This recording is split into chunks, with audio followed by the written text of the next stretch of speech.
Good evening. Article 352 of the Constitution provides for the imposition of a national emergency by the President of India. And that Article 352 mentions about the national emergency.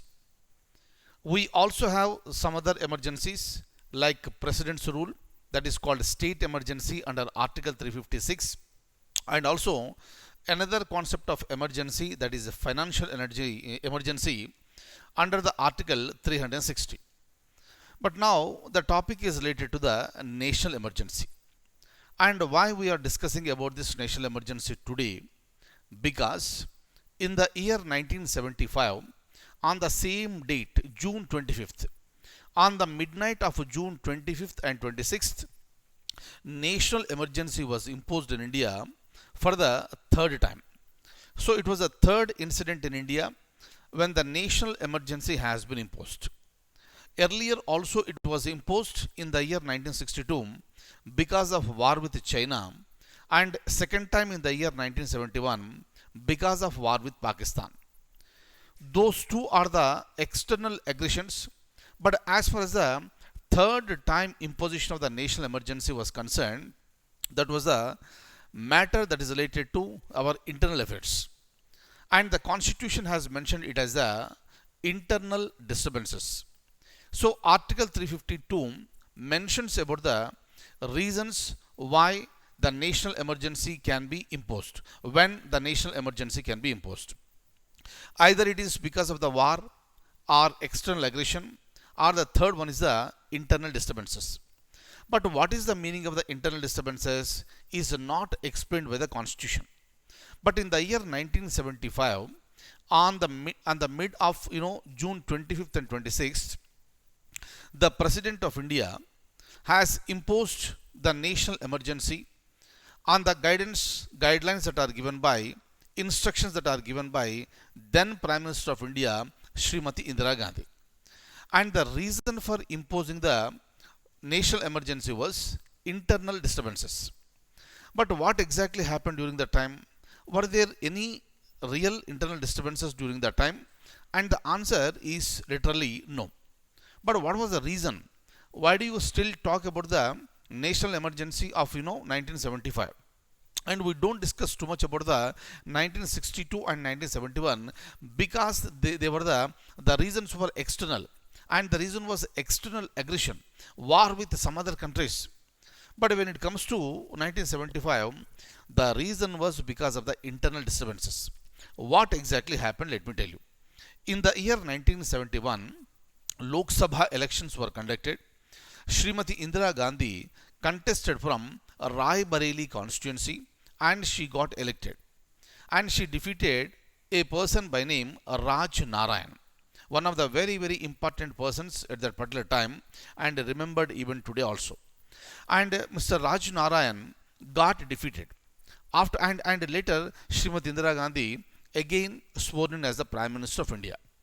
During the time, Raj Narayan approached Allahabad High Court and filed a petition requesting the Honorable High Court, Allahabad High Court, to nullify the election of Srimati Indira Gandhi and give order to her to step down as the Prime Minister. And the allegation is that the accusations during that time was she misused Srimati Indira Gandhi during the election time. She misused the government machinery and she bribed the people. That is the reason why this she has to step down. That was a petition, and Allahabad High Court took that petition, and the judgment was given on June 10th. Judgment was given on June 10th, 1975, and the judgment was against Srimati Indira Gandhi. And what are all the allegations that were mentioned in the petitions were upheld, and the court disqualified her to be a member of the Lok Sabha, and she was also asked to step down as a Prime Minister immediately. Immediately, Srimati Indira Gandhi approached the Supreme Court, and the Supreme Court also upheld the judgment of Allahabad High Court. Later, Supreme Court said that you cannot vote in the parliament, you cannot speak in the parliament and you cannot perform the functions of the prime minister. But in order to give some time to the Congress party to discuss and decide who can be the prime minister of India, the Supreme Court has given 20 days time to Srimati Indira Gandhi to step down to decide the matters within the Congress party. During that particular time, the coterie that is related to Srimati Indira Gandhi, they have decided and they wanted to go for the, this promulgation of national emergency in India on the grounds of internal disturbances. If there are really any internal disturbances, the information has to come to the Home Minister. But nobody was aware where exactly these internal disturbances. During that time, some protests were held by opposition parties and they were demanding that Srimati Indira Gandhi has to step down immediately. Except that there were no other internal disturbances in a large scale.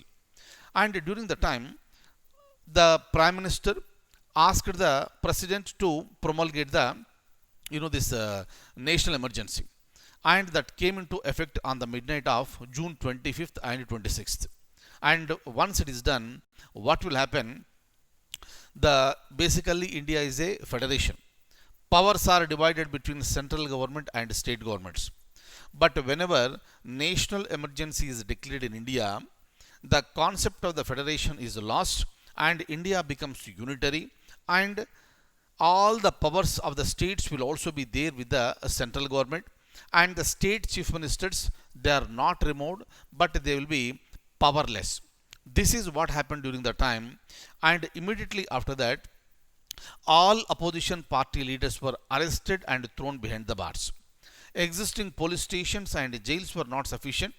Many guest houses were occupied and these opposition party leaders were thrown behind the bars in jails, police stations, and they were also kept in guest houses. So many people were arrested, and that was considered to be this assassination of democracy in India. And government started taking its own decisions, and forced family planning operations were also imposed. It seems that more than 86 lakhs men were sterilized during that time, and family planning operations were performed on them.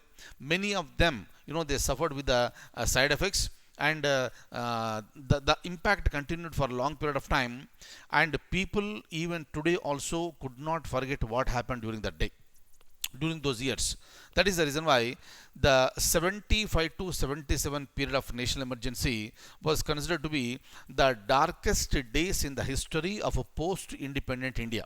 So that was the criticism, and we reached the year 1977. Kindly remember, when the Lok Sabha elections are held once in 5 years. This is what the constitution says. But what happened? Constitution also permitted the parliament to extend the term of the Lok Sabha by not more than 1 year at a time during the national emergency.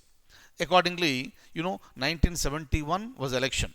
Next election has to be conducted in 1976. But in the year 1976, because of the emergency, election could not be held. Hence, the parliament, by passing an act, extended the term of the Lok Sabha and also, of course, state assemblies by not more than 1 year. And it has been extended to 1977. Government wanted to extend by another year. Act was also passed by parliament. But in the year 1977, the information that was received by Srimati Indira Gandhi was that now the conditions are feasible in the country for Congress party. You can call off, you can revoke this national emergency and go for the elections. People will be voting for the Congress party. That is the reason why in the year 1977, emergency was revoked and elections were called for the Lok Sabha. But during the time, people went for negative voting. Negative vote means voting against the government.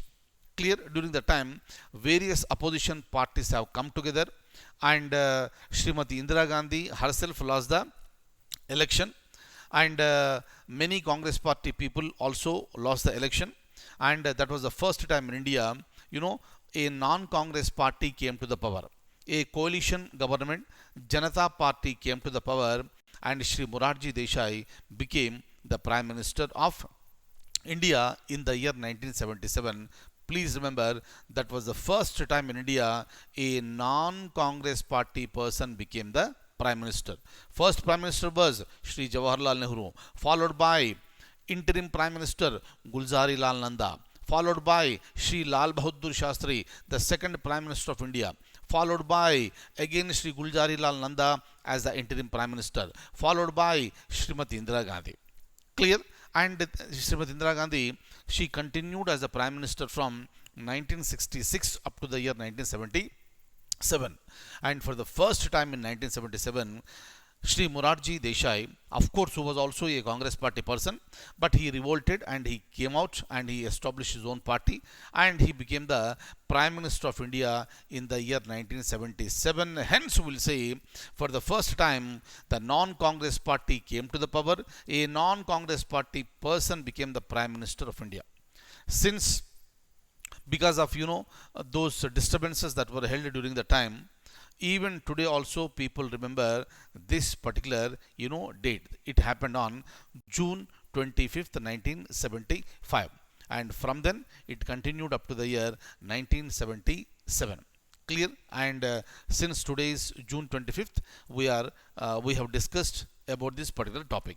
Fine. Thank you so much for being with me this evening, and I'll see you in the next class with more current affairs. Thank you.